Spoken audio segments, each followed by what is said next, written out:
I can use that for pointing.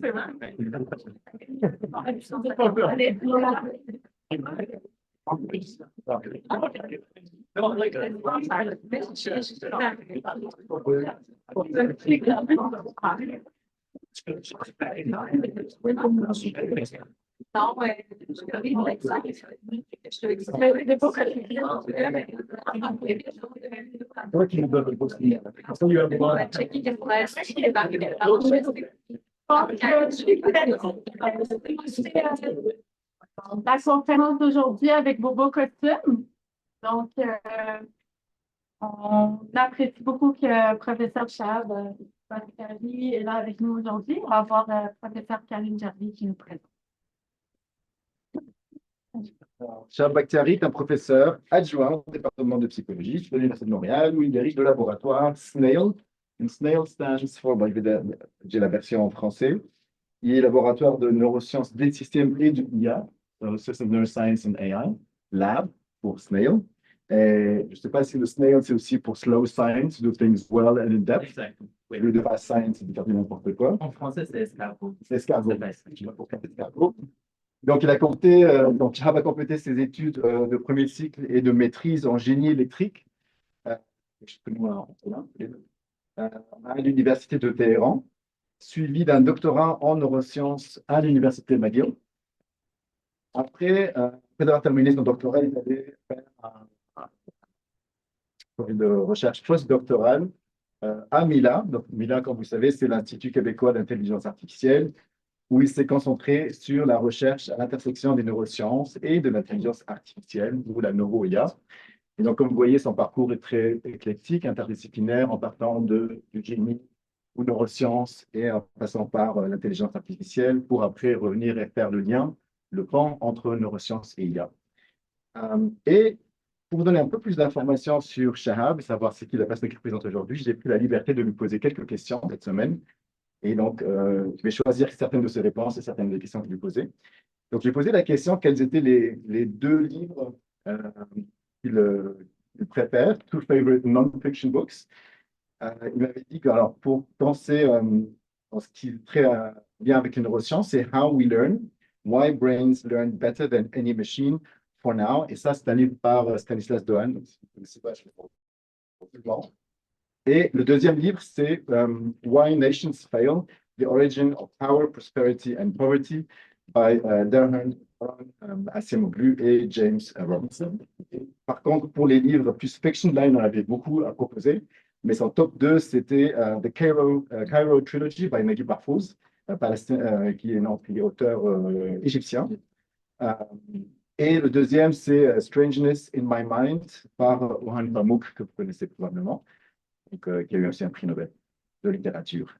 Et puis pour son film préféré, c'est The Big Lebowski. Et en général, toutes les œuvres de Cohen, de Coen Brothers. Ensuite, j'ai presque terminé, j'ai deux petites questions que j'ai rajoutées pour savoir quel était son métier de rêve quand il était jeune, qu'est-ce qu'il voulait devenir un jour qu'il sera grand. Et là, il m'avait dit qu'il voulait être astronaute jusqu'à l'âge de 10 ans. Et à 10 ans, sa maman lui a appris qu'en Iran, il n'y a pas de programme de...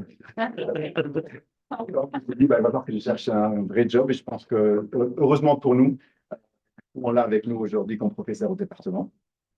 Et je lui ai demandé deux questions. Qu'est-ce qu'il aime le plus dans le milieu académique et des sciences et qu'est-ce qu'il aime le moins là-dedans? Donc, ce qu'il aime le plus, il a dit, c'est le fait de passer ses journées à inventer ou trouver de nouvelles questions qui donnent lieu à des réponses, qui ouvrent encore le lieu à de nouvelles questions par la suite. Donc, cette idée de perpétuel aller-retour entre questions-réponses, c'est ça qui le motive le plus. Et ce qui le met le moins à l'aise, c'est toujours l'attitude et les réactions du reviewer numéro 2. Donc, sans plus tarder, s'il vous plaît, join me in welcoming Shahab Bakhtiari for his talk. Qui va s'appeler Generalization.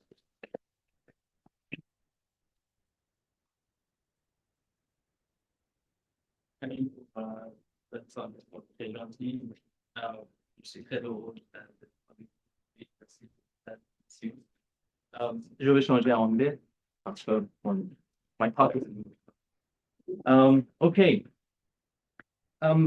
Yes, so as Karim mentioned, I started my lab in 2023, and the type of research that we do in my lab is so-called neuro-AI, which is the intersection between neuroscience, cognitive neuroscience, and artificial intelligence, specifically deep learning.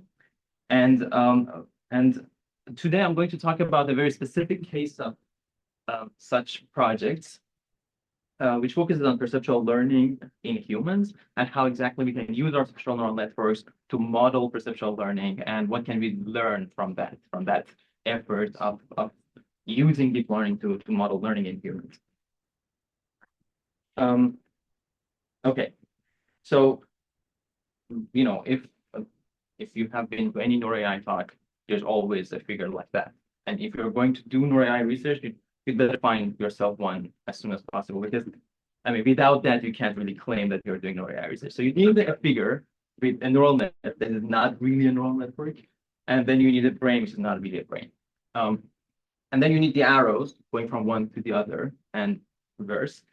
But it means something. So what it means is that there are two types of projects that we usually do in this space of neuro-AI. We use deep learning as a model of the brain. This is really hard, okay? So we use artificial neural networks to model the brain, different subsystems of the brain, like visual system, auditory system, and different behaviors. But also we have the other arrow from the brain to neural networks, which kind of represents how we can use our knowledge of the brain and neuroscience to develop better AI. And by better, it depends what we can come up with: more efficient AI, more generalizable AI, faster AI, this kind of things.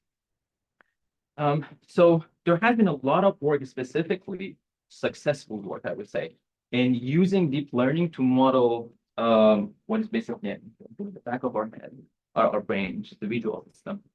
And so if you search the literature of the last I would say 10 years or so, you will find a lot of examples of such success.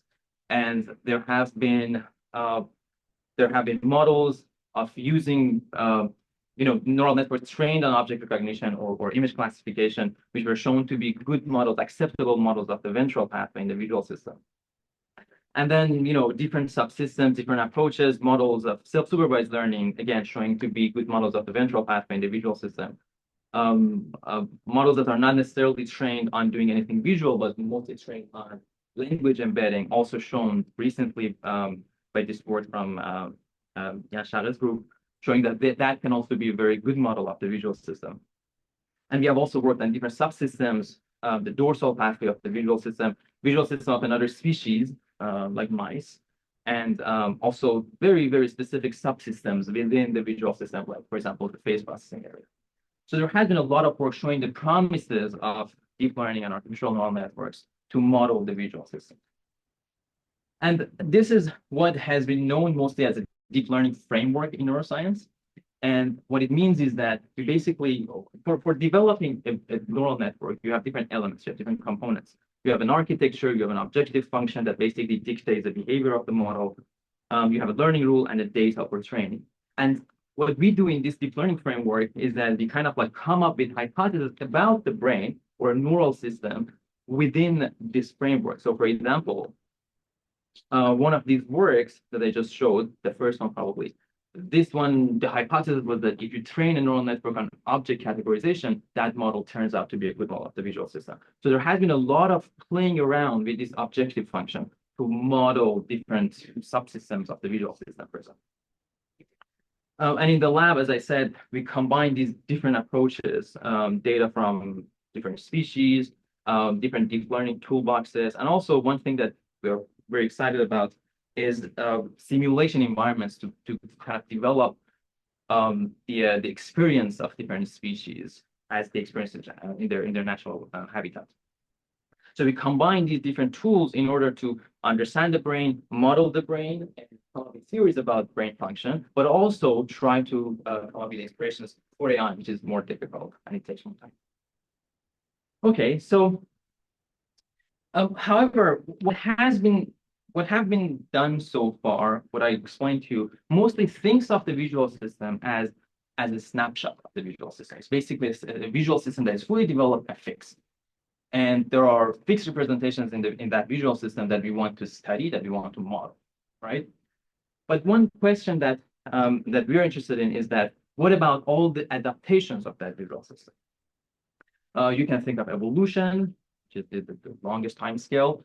You can think of neurodevelopment and also learning during adulthood. So what I'm going to present today mostly involves visual learning in humans during adulthood, which is also known as visual perceptual learning that many of you may be familiar with. And for those who are not familiar with visual perceptual learning, it's basically the improvement in visual perception or visual sensitivity due to practice. And it's usually a very long-lasting improvement and learning effect. And any kind of like task that, any kind of like skill that basically you learn during your life, sports, driving, radiology. Radiology is one of the best examples. There is an improvement in the visual perception of what you learn. So the question is, can we use artificial neural networks to actually model the learning process in adults, specifically focus on visual learning? And one of the questions that I want to focus on, and I want to emphasize in this domain of neural AI, is asking why questions. And what it means is that if I show you that a specific neural network is a good model of visual learning, then I really want to understand why this specific network can be a good model of visual learning. And this why question is something that is, I would say, it's not the toughest priority of our domain at the moment. But it's important because, once you have a model, a neural network model that resembles brain function somehow, it's actually a full system that you have at your disposal, and you can dig into it and you can understand it and you can answer the why questions. So this is very important. And in this talk, I'll focus on the why question. The other thing that I want to focus on is being predictive and not just predictive. This is, again, something that we're still getting there in this domain. It's important. No one doubts that it's very important to predict a new observation from our models. So we develop a model of visual learning, and we try to predict what should I see if I do this novel experiment. So far, most of the studies have been post-predictive in the sense that you develop a model and then you explain what you are new from empirical, experimental works. So I will try, at the end of this talk, I'll try to be a bit predictive, try to design experiments that, to the best of my knowledge, haven't been done, and that is basically informed by the model that I'll present. So please don't hesitate to interrupt. I'm sure that there will be concepts that might not be super familiar to some of you. So it's expected interrupt me. I can explain more and more. It's better to understand something, a smaller amount of things than not understanding a large amount of information. Okay, so even though perceptual learning in real life is a very complex thing, so you play tennis, you learn to play tennis, and you actually learn to perceive the motion of the ball quite well, or the motions of your competitor. But in the lab, when you want to study visual perceptual learning, or people have been doing it so far, it's quite limited and quite structured. So there have been different experiments, different types of tasks. This is an orientation discrimination task, so many of you are familiar with it. So there are these Gabor patches with a specific orientations and special frequencies. And for example, the subject has to record the orientation of that Gabor patch from one trial to another trial. And if you measure the threshold or the sensitivity of the subject, throughout trials of training, you can easily see that there's a decrease in threshold or improve of the sensitivity. So this is basically what we call perceptual learning. You have gained a perceptual improvement. It's not motor improvement. It's not cognitive improvement. It's merely perceptual. And it's not just orientation. There have been many tasks showing that by training and by practice, you can improve in visual capabilities.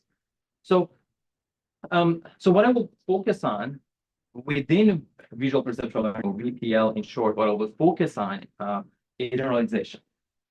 Or the other side of the same coin would be specificity. So what it is. So if we just randomly open any paper in VPL literature, focus on a specificity, you will find one of these plots. So in blue, you will see you're seeing basically the learning of the subject as they are going through the experiment. Their perceptual threshold is decreasing, so they're improving on a specific task they're trained on. But as soon as you change something in the task, for orientation discrimination, if you change the spatial frequency of the grading, for example, or you change the baseline orientation or something like that, the performance, which is shown in red here as a test, it basically jumps up. So it means that the subject's improvement is very specific to the training task and doesn't generalize here. So this is known as a specificity in perceptual learning, and the other side of the specificity would be generalization. Generalization is good, the specificity is bad. Okay, so keep that in mind because I may switch between these two throughout the talk. Right. So, but this is the generalization or specificity is not always the same throughout the experiment. It's not that every perceptual learning leads to specificity. There has been variations. And one of the first studies that showed that is this very interesting work by Isra and Einstein in 1998. And what they showed was that, what is a task? The task was that the subject were looking at this texture pattern here with some background or tilted bars, and then there was an odd one, as you see here. And they had to report if there was an odd one in a trial or not. So there's a trial with an odd orientation to the trial without orientation. And subjects improved in doing this task. And improvement can be less, smaller stimulus duration. So you show them faster, they can still do it. So during the test condition, so that was a learning training phase. In the test phase, they swapped the orientation. So now the background and the foreground, the odd one and the background, they swapped the orientation. Now they're basically changing. And what they observed was that once the difference of the angle between the background and the odd one is 90 degrees, a large angle difference, subjects actually generalized. There was no specificity. There was really good even in the swapped version of the task. But once the difference in the angle was tiny, 30 degrees here, the generalization didn't happen. So you see that the subject, after swapping the orientation, it basically jumped up. And they were not at the baseline performance, but quite far from the learned improvement. So this is the specificity. So they showed that there are two conditions within the same task that one of them leads to generalization, the other one leads to specificity. And the hypothesis or the theory that they propose, and after that, they propose more and more theories based on that, was that what really sets the generalization in VPL is the difficulty of the task. So learning easier tasks leads to better generalization. That was the conclusion, and then it led to the reverse hierarchy theory, which is a well-known theory of perceptual learning. Okay, but what has been our problem with the theories is two things. What do easy and difficult even mean? So easy and difficult are very relative concepts. What is easy for me is not necessarily easy for you. And what is easy for me as a human is not necessarily easy for a mouse. So what do we mean by easy and difficult? It's a very relative, abstract concept. So we need a better definition. And then why are they predictive? Why this easiness and difficulty is predictive of generalization? This is something that they don't explain. In the reverse hierarchy theory, they come up with a theory that kind of justifies why this happens, but there's no theoretical, concrete explanation of why difficulty leads to generalization or specificity. So in this talk, I will introduce a theoretical criterion that explains visual learning generalization. Okay. Instead of talking about difficulty and easiness, I will introduce a new criterion based on what we know from deep learning that can predict, that can explain generalization across tasks. You can consider it as a theoretical formulation of that. And we use a neural network to define that criterion. And then we can say that how this criterion can be used to predict and control visual learning generalization, which both are important. So in general, specificity is a problem in visual perceptual learning, because in any kind of real world application, imagine rehabilitation. You have a patient with a stroke. Okay, they're not able to see because they had occipital stroke. You want to train them, you want to retrain them to see again. You train them on something, but then you test them on something else. They're at the baseline. We did this experiment, and it's very hard to go from. They have to basically go through 1 year of training in order to maybe a tiny bit improve in their performance. So it's important to be able to control generalization in a task. And yes, I have to mention that all what I'm going to present here is the work of these two brilliant students in my lab, and Charlotte and Oja. Charlotte's actually. Okay, so we will start by building a deep neural network model of VPL. So we need a visual system, okay, or a model of visual system. We need a visual learning task because any visual perceptual learning experiment has a visual task. So we need a visual task. And then we need learning rule, okay, to train the network. So a visual system, as I showed at the beginning of my talk, there have been so many models of the ventral pathway, convolutional neural networks that have been shown to be good models of the ventral pathway. So we take the simplest one, which is the pre-trained AlexNet. It is one of the first models that was shown to do quite well in explaining many aspects of visual system, ventral pathway.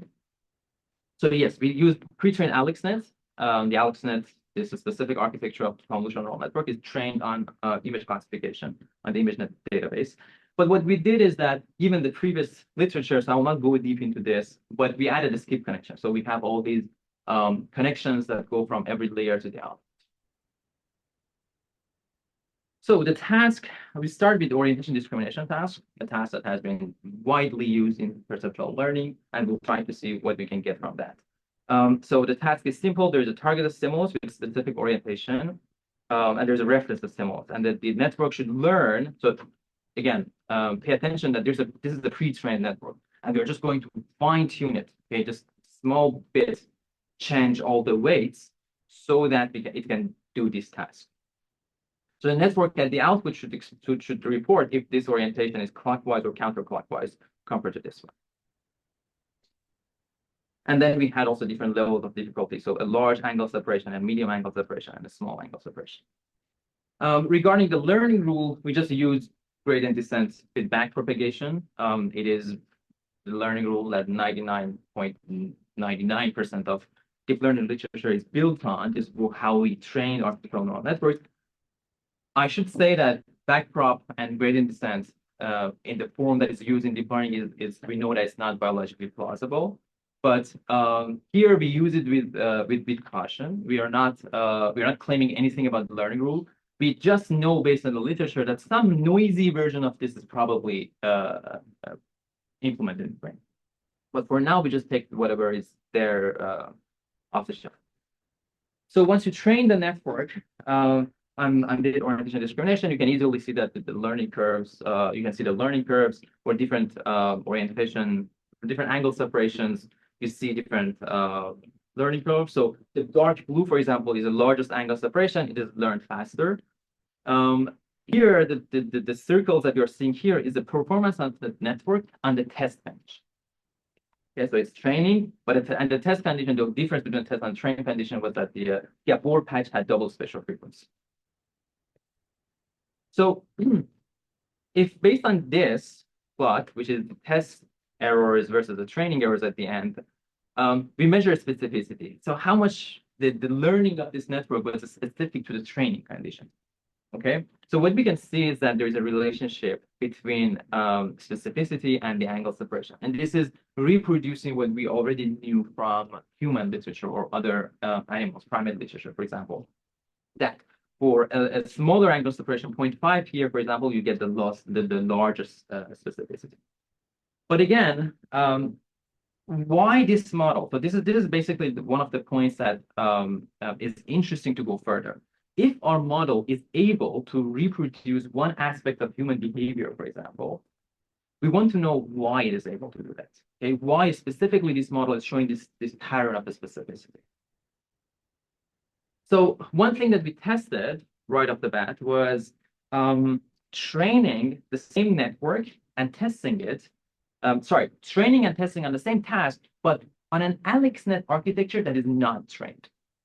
Okay, so now the only difference is that the AlexNet is not trained. It's just a random model, random weights throughout the architecture, but same architecture. And what we see is that now the specificity doesn't follow that relationship with the angle separation. Basically, always high.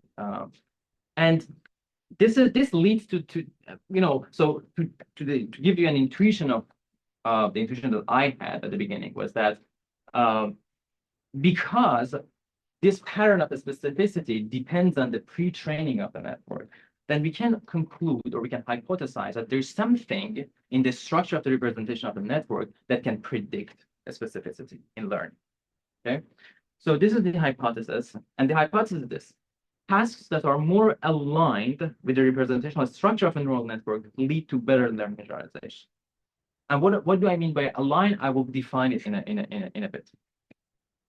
But this is the idea. So you can imagine like you have multiple neural networks trained on different things, and then you have one task. If you can measure the alignment of that task with all these networks, you can actually predict based on this hypothesis. You can predict which one will lead to more specificity, which one will lead to less specificity. So how do we define alignment? There is a bit of computation here. Just bear with me. So we just calculate the RDM of an A&M. So what is the RDM? So this stands for representational dissimilarity matrix. If you're familiar with it, great. If you're not familiar with it, I will explain briefly here. So we have a number of stimuli. You can, in the orientation discrimination task, you can imagine that you have all those boards with different orientations. We pass them through the network. We collect the activations at the output, the activations of the neurons that are concatenated at the output of the network. And we build something that's called the response matrix. Which is the response of all the neurons of the network to all the stimuli that we have. This is the response matrix. And from the response matrix, we calculate something called RDM, representational similarity matrix, which is basically, so every element of RDM is the distance between every pair of images in the representational space of this network. So you have activations of all the neurons in response to n stimuli. Okay, so you can imagine that would be certain points in a very high dimensional space. We calculate the pairwise distance between all these points in the space. So this element here, for example, is telling me that how much is the distance between this the corresponding stimuli here and the corresponding stimuli here. And from RDM, we very intuitively define alignments in this way. So if you have two stimuli, Si and Sj, here they correspond to different Gabor patches. If they are seen as dissimilar in RDM, which means that this value here is very large, the distance between them in the representational space of a network, which is the activation space of the network, is very high. Discriminating Si and Sj is aligned with this network, which means that this network, thanks to its representational space, it can easily discriminate these two stimuli. On the other hand, if you have two stimuli, yes. A question to make sure I understand what you're doing. When you're training your network, retraining your networks, you train all the weights. Yes. And when you're training them from scratch, you're doing the same. Exactly. Yes. Exactly. Yeah. This explains why those are very high specificity that each one is untrained networks. Because but I'll explain that later. Okay, so and then just to clarify, these matrices, the RDMs, are all calculated based on the pre-trained network, not the network that is trained on the orientation discrimination test. So we want to do these calculations before the network is actually going through the orientation discrimination test.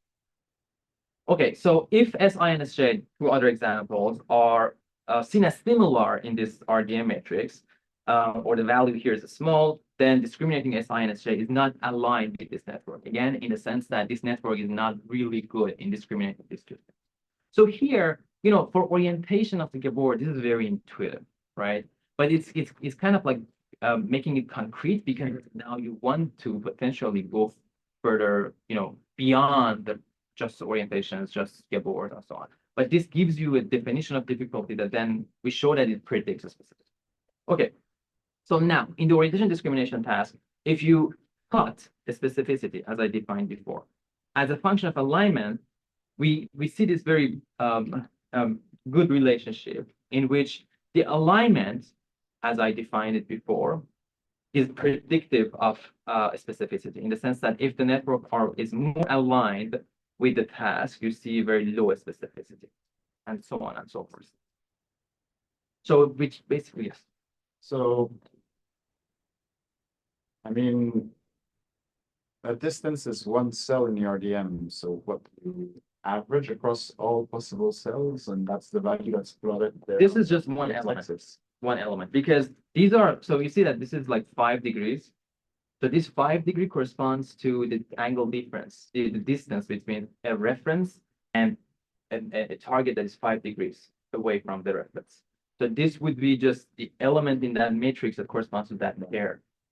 So, so I will show actually something that's maybe that clarifies that. So now the other thing is that, so this is very predictive, good, great, we're happy. But if we're calculating the alignment, you use another neural network, not the neural network that was used during training, right? So you borrow the alignment from another network, get the specificity from another network. We can see that the predictivity is not there. It doesn't happen.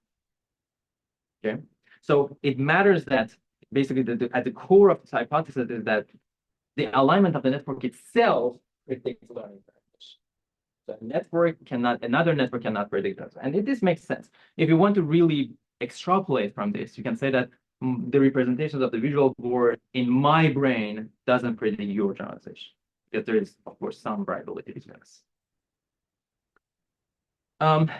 So now we wanted to, go beyond orientation discrimination. So this is a task, and it's a relatively simple task. We call the same different task. So you have 2 stimuli, 2 images, and 2 of them are presented to either a network or a human subject, and they have to report if they are the same or different. Okay, some noise is added to the images, so it's not trivial to really say which one is different.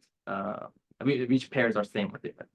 And this can be a learning task. If you present the stimulus very fast to the 2 human subjects, like 1 frame, it is a difficult task, believe me, especially when the images are similar.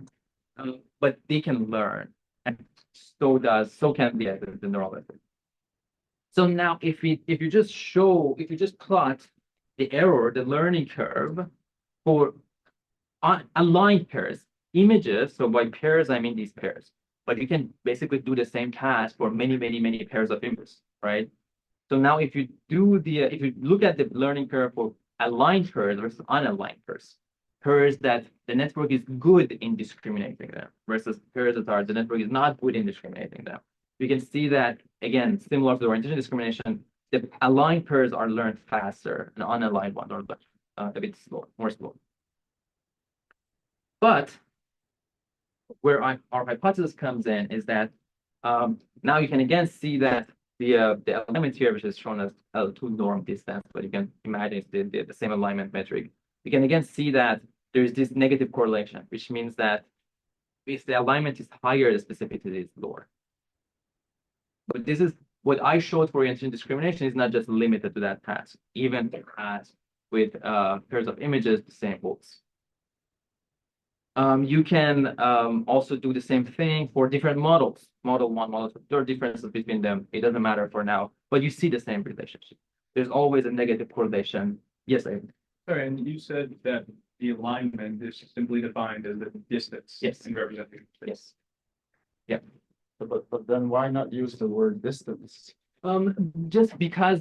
So this is interesting because at some point we were actually looking at different measures of alignment. right? Because distance is just one of them. So I wanted to talk about it a bit more general because there's nothing specific about the distance. You can use measures like CK alignment, for example, and you will find the same results. As long as you can measure the similarity of the task with the matching, the alignment between the task and the network, the same holds. Distance is the easiest one that I've explained here.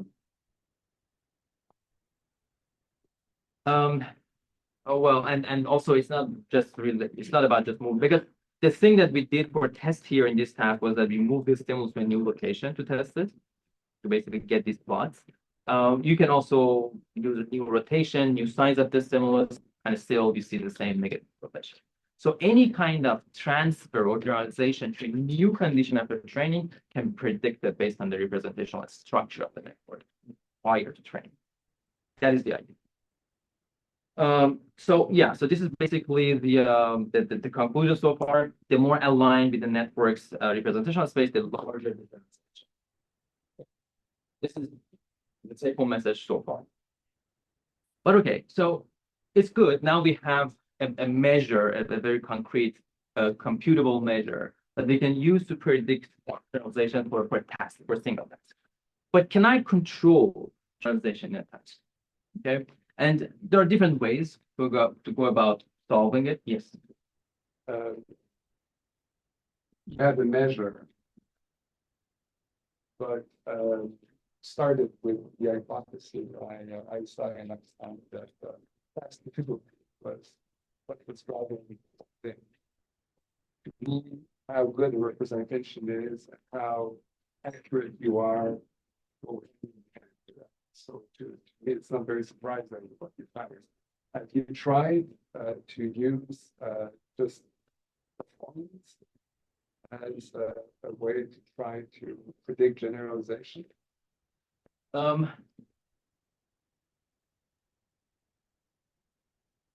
trying to understand where this kind of deviates from what I showed here. Because yes, they go hand in hand, right? But what matters, I think, is that the structure of the RDM changes from one network to another network. And you're just talking about one cell, so it's Yes. distance. Yes, yeah. And that's So one thing, essentially that's a derive, that's performance. so one thing that is actually, I will go back to maybe answer it here. At the end of the training, there is not much difference in the error of the networks, the cross tests. So there's the effect is very tiny. Because the network can basically You're trying to predict what will happen to the network yes. at the end from what you get from it at the beginning, right? So you're using your AlexNet or whatever network, retrained network is, and you're trying to see how aligned or what the distance for this Gabor is in the Gabor. And that's at the very beginning. Right. So you can measure how good these networks are with the two. At the beginning, Yeah. they're at chance level. They're not good. So you can't really do this task at the beginning. So the networks can't. Humans probably can't at the beginning. They can't do the task. Of course. Well, if the representational distance at the beginning is large enough, then a classifier would be able to decode these two. Yeah. It is so okay. The classifier is the distance. Right. Yeah, but if I reformulate what you've shown us so far to like confirm that I understood it, you're saying that if a network has a large distance between two items, i.e. is able to discriminate between them, be able to train that network to discriminate between them. No. Discriminating between them is the trend error. That would be the trend error. The generalize. So that is different. So if you look at these error terms here, right, the curves, they at the end they kind of like all of them can approach zero, no matter what the task is. Of course, it's an over-parameterized network. But what we want to predict is generalization, and that is not that trivial. But interesting, yes, the distance per se seems to be sufficient to predict generalization.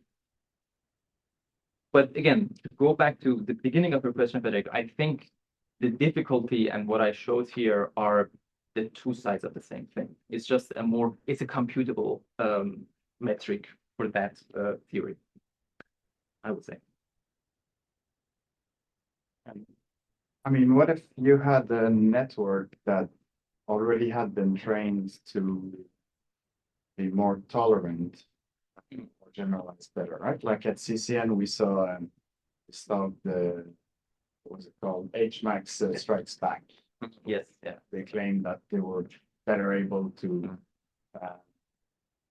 classify, to be more tolerant to variations in the stimuli.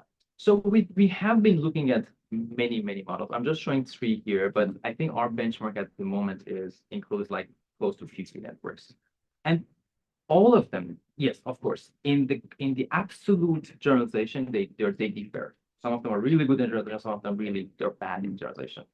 What matters is that this plot holds. For within a network, the distance or the alignment, however we want to define it, predicts generalization. So for a network that's really good in generalization, still its own representations are predicted. Yes.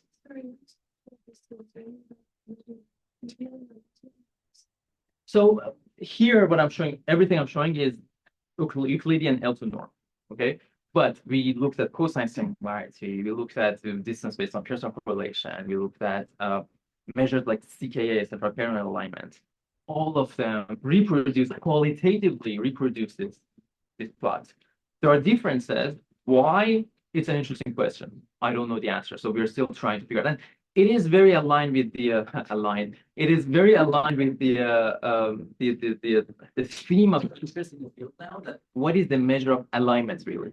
You can use linear regression, you can use CKA, you can use Euclidean distance, everything.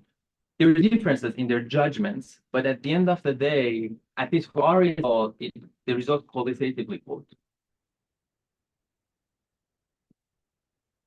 Okay, so we want to use this metric to control generalization, and we started a very simple framework, which is a curriculum.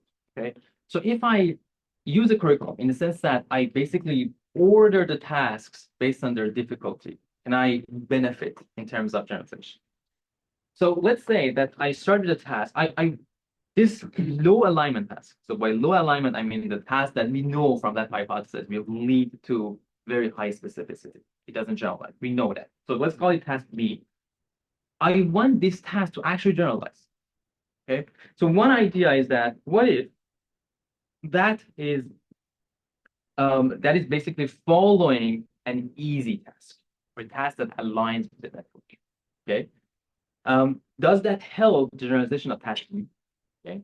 So this is something that it's interesting. So, if a month ago, I think it was a month ago, in the same seminar, we had Aaron Science, and he was talking about, generalization, VPL, this kind of thing. I talked to him and I said, had anyone checked this thing in VPL? He said he couldn't answer yes or no because the theme of this test has been around in the field. Like, what if you test this and then, what if you train on task A and then test on task B? What if you do task A, task B, and then train task? So it has been around, but no one systematically studied the curriculum. And the reason I think is because we didn't have a right definition of what is difficult.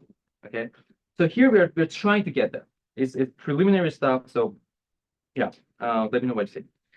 Okay. So here's what we do.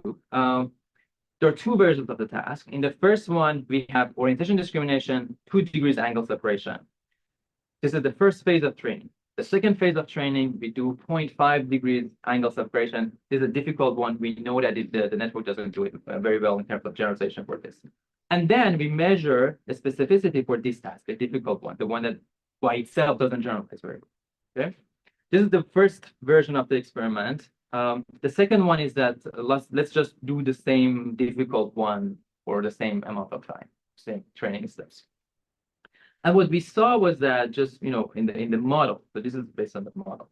What we saw was that the non-sequential training didn't generalize; it had a very high specificity. But in the sequential one or in the curriculum one, which you see here, the specificity went down. And for both of them, the specificity is measured on task B in a second. So just if this task that doesn't generalize is preceded by a class that does generalize, it helps. Okay. So, but why it helps? Again, we go back to the why question. Why does it? So there are two reasons. I have to go through them a bit fast because I think I'm running out of time. Okay, so there are two reasons. And if, as I'm going through these two reasons, they're not clear, let me know, because there's a bit of like gymnastics here. So yeah. Okay, so the first reason is that the first training phase, this one, the one that does align with the network and it does show good generalization.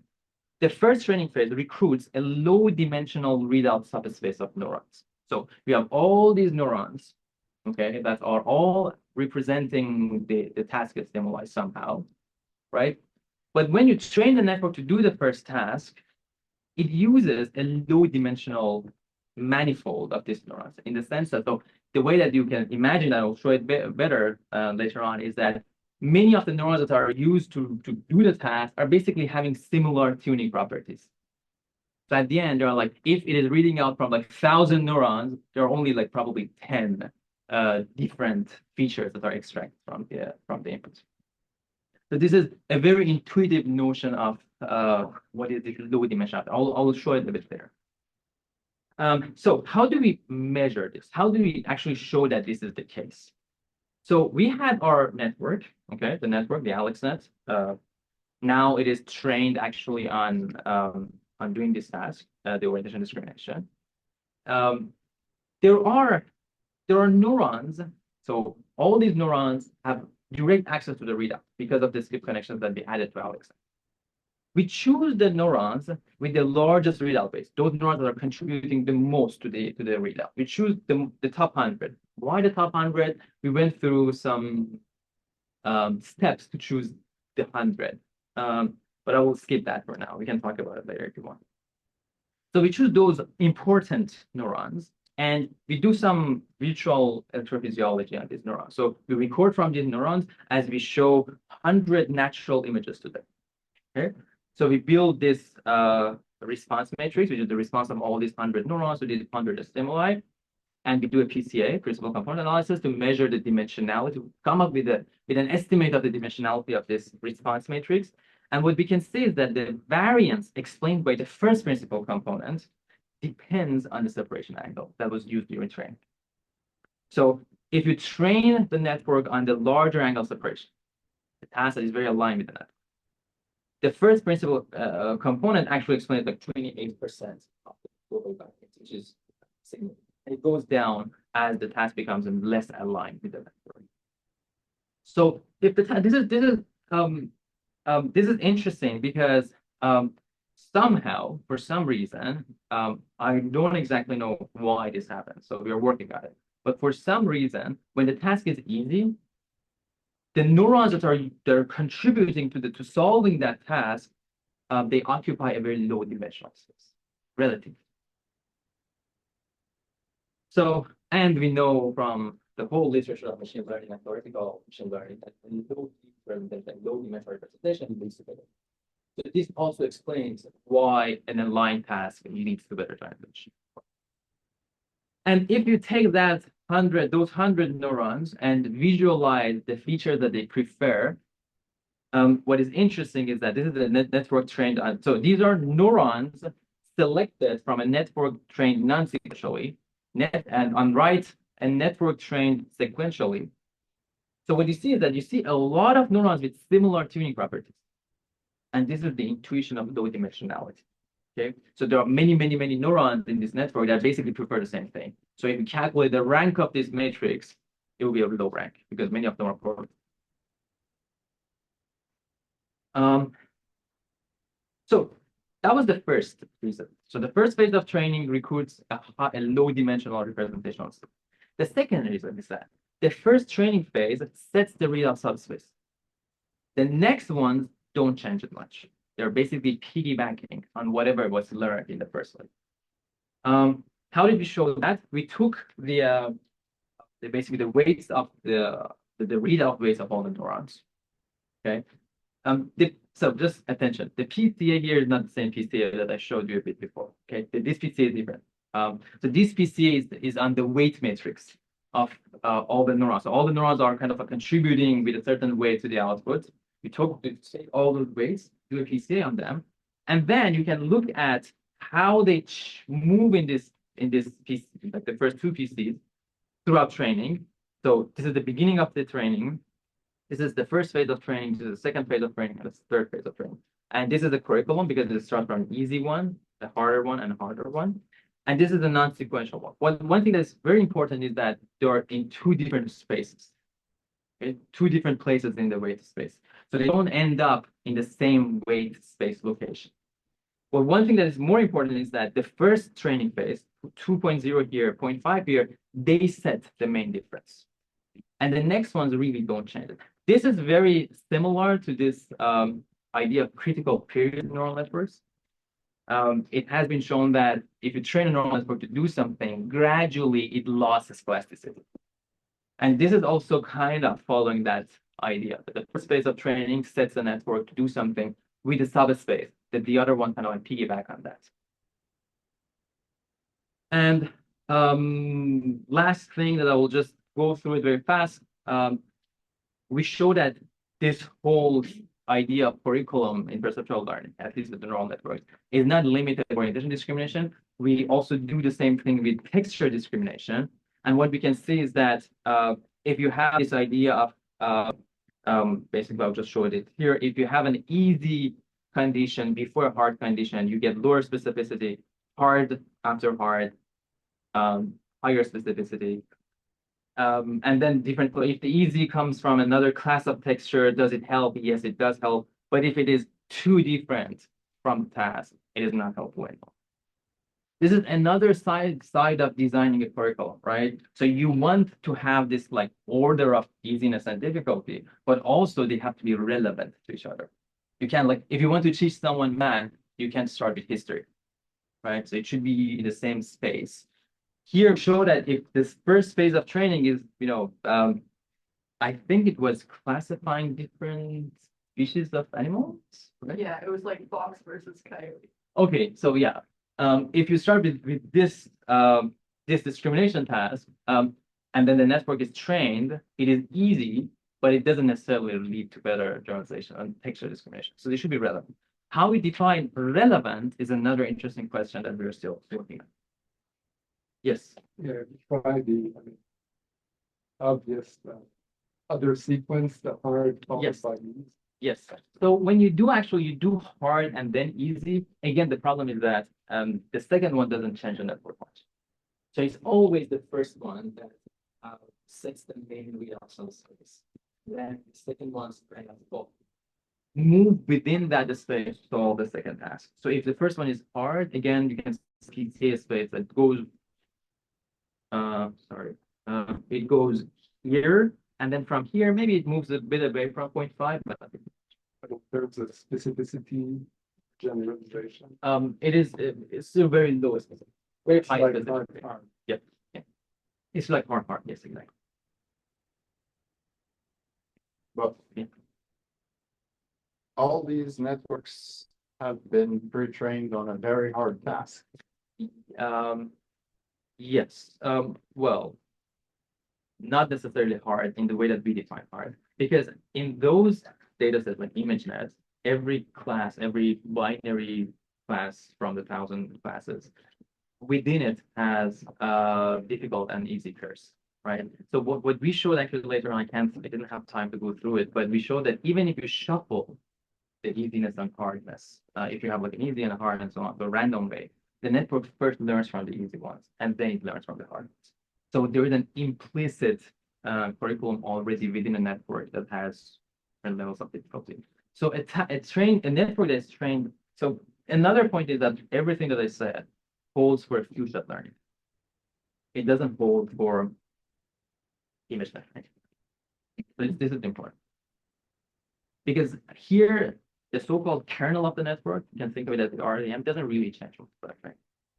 Those high-dimensional, high-sampling training, they do change the RDM, and that is another story.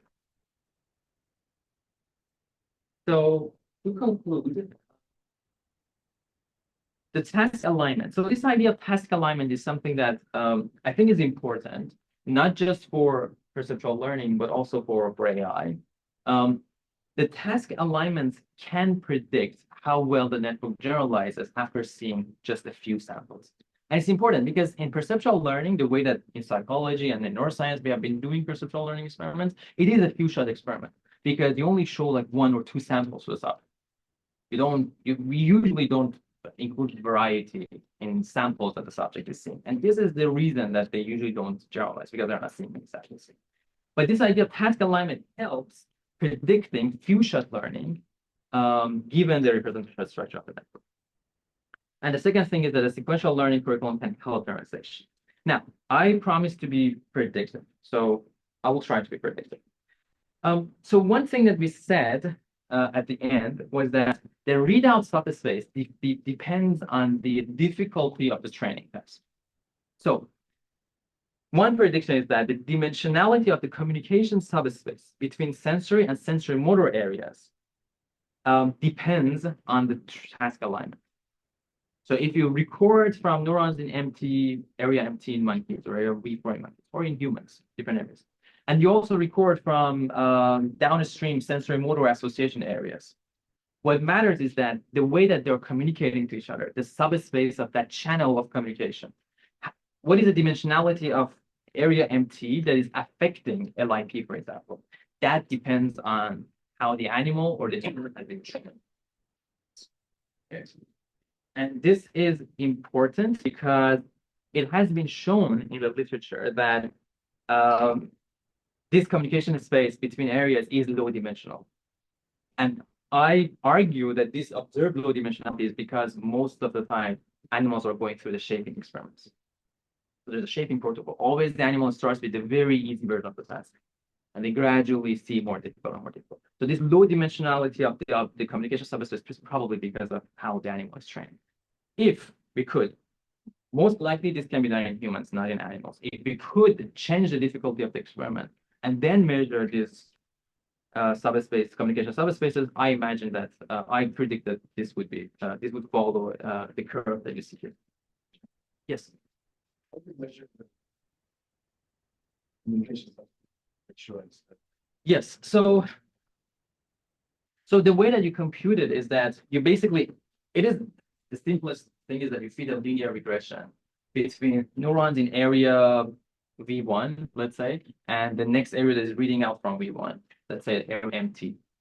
Okay, so you have 2 areas. You have neurons in V1, you have neurons in MT. You fit a linear regression between them. There are subtleties there, but I'm just giving you the big picture. And then you measure the rank of that fitting, that weight. For example, Yes. Yes. Yeah. Exactly. Yeah. So the only thing is that you should be able to simultaneously record from these areas at the same time, and also you should be able to have the subject going through different versions of training before measuring the communication substance.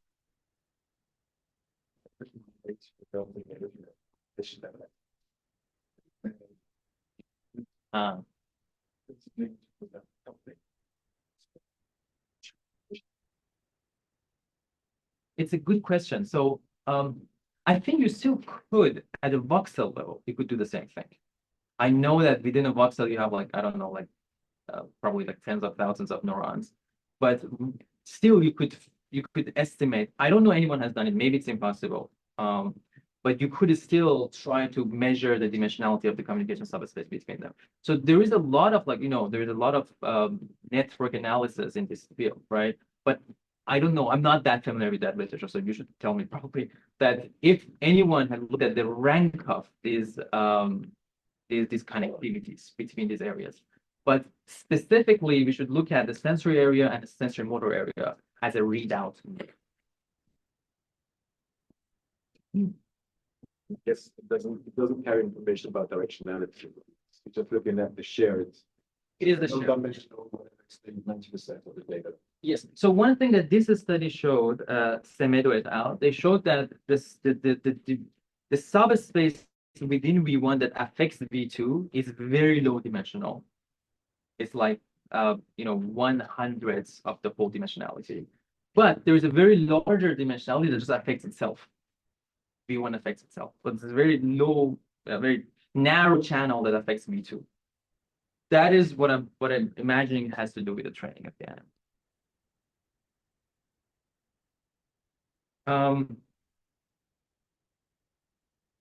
So yes, I will just skip this. One last thing that I like a lot is that because all our predictions were using the representational structure of the network, there's a very obvious prediction also for cross-species comparisons, because we know that there is a representational difference across the species. So if you show this, if you push two different species, primates, rodents, through the same task, you don't expect them to generalize in the same way. And I think this is one of the problems with this will make my rodent experimentalist colleagues a bit angry, but I think this is a big problem with mouse literature, because they're using tasks that have been mostly developed for primates. And I argue that for mice, it takes like a year, 6 months to learn to do a very simple orientation discrimination task. This is because the whole representational space of their sensory system is not built to deal with this. And it is actually, it's very nicely shown in this paper from Marcus Meister's group, that once a task actually fits this representational structure of the species, they can do it very fast. They can do it within like 1 hour. The mouse could solve a very difficult task. This, of course, is cognitive and perceptual. So there's also this interesting cross-species prediction that could be done. And yeah, thank you very much for listening to me, and I would be very happy to answer questions.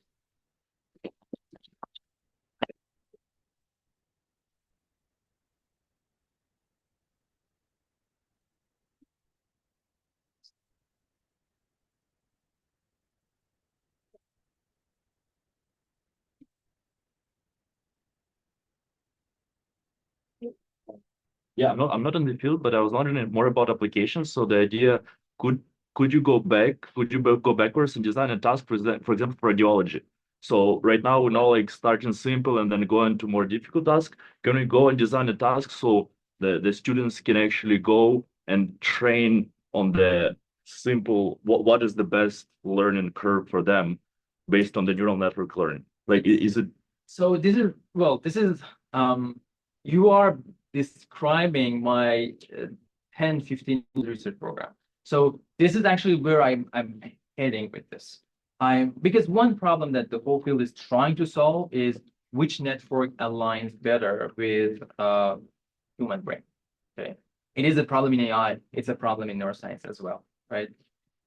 But the alignment is one thing. But then how can you use that highly aligned network to design a curriculum, right, for someone who wants to learn a new language? Okay, I'm dealing with that now. I'm learning French. So I know that Duolingo is doing something that's interesting, but it's not right there because it's too boring, right? I don't want to answer the same question for 10 successive days. So it should be interesting, but it should also follow some definition of the curriculum. These are the first steps to how to quantify a curriculum, okay, given a neural network. But of course, it needs a very well-aligned neural network with the brain. But then from there, we can develop these metrics that can design new curriculum.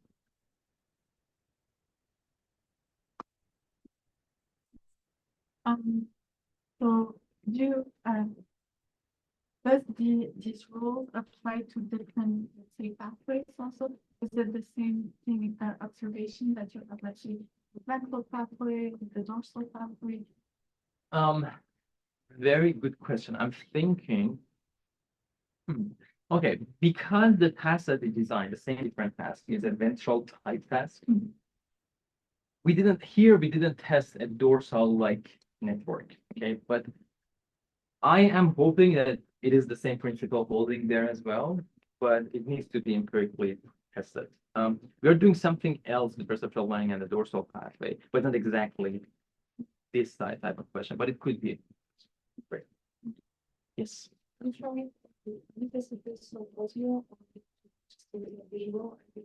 I would love to do it on audio, but it is not my expertise. I'm not very familiar with the auditory models of the ANN models of the show. So actually, we still in lab, Lisa, co-supervised by Franco, that is trying to get there, right? So we want to first know, okay, if we want to have a network that is both good in predicting visual cortex, but also good in auditory cortex, predicting auditory cortex, what do we need to do to train that network?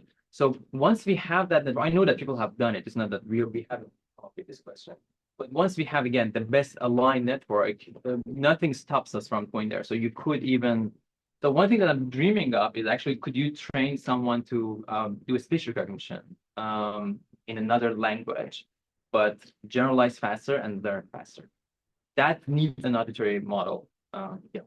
You may also speak about the similarities between the visual and the frequencies immersion of the audio and from the images.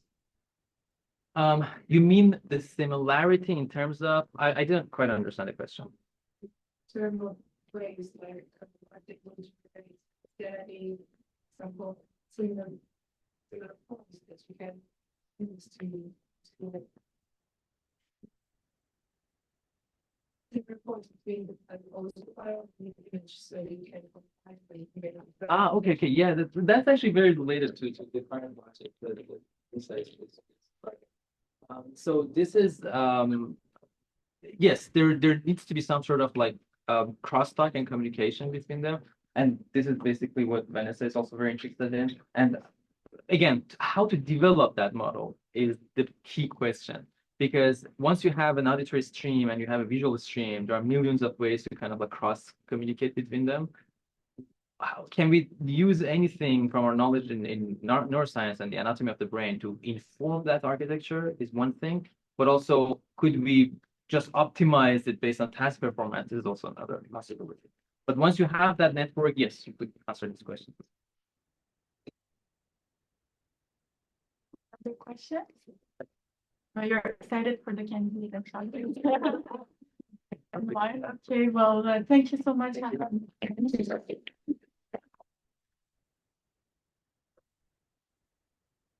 Donc là, je pense qu'il y a une petite question. Vous allez peut-être évaluer les costumes.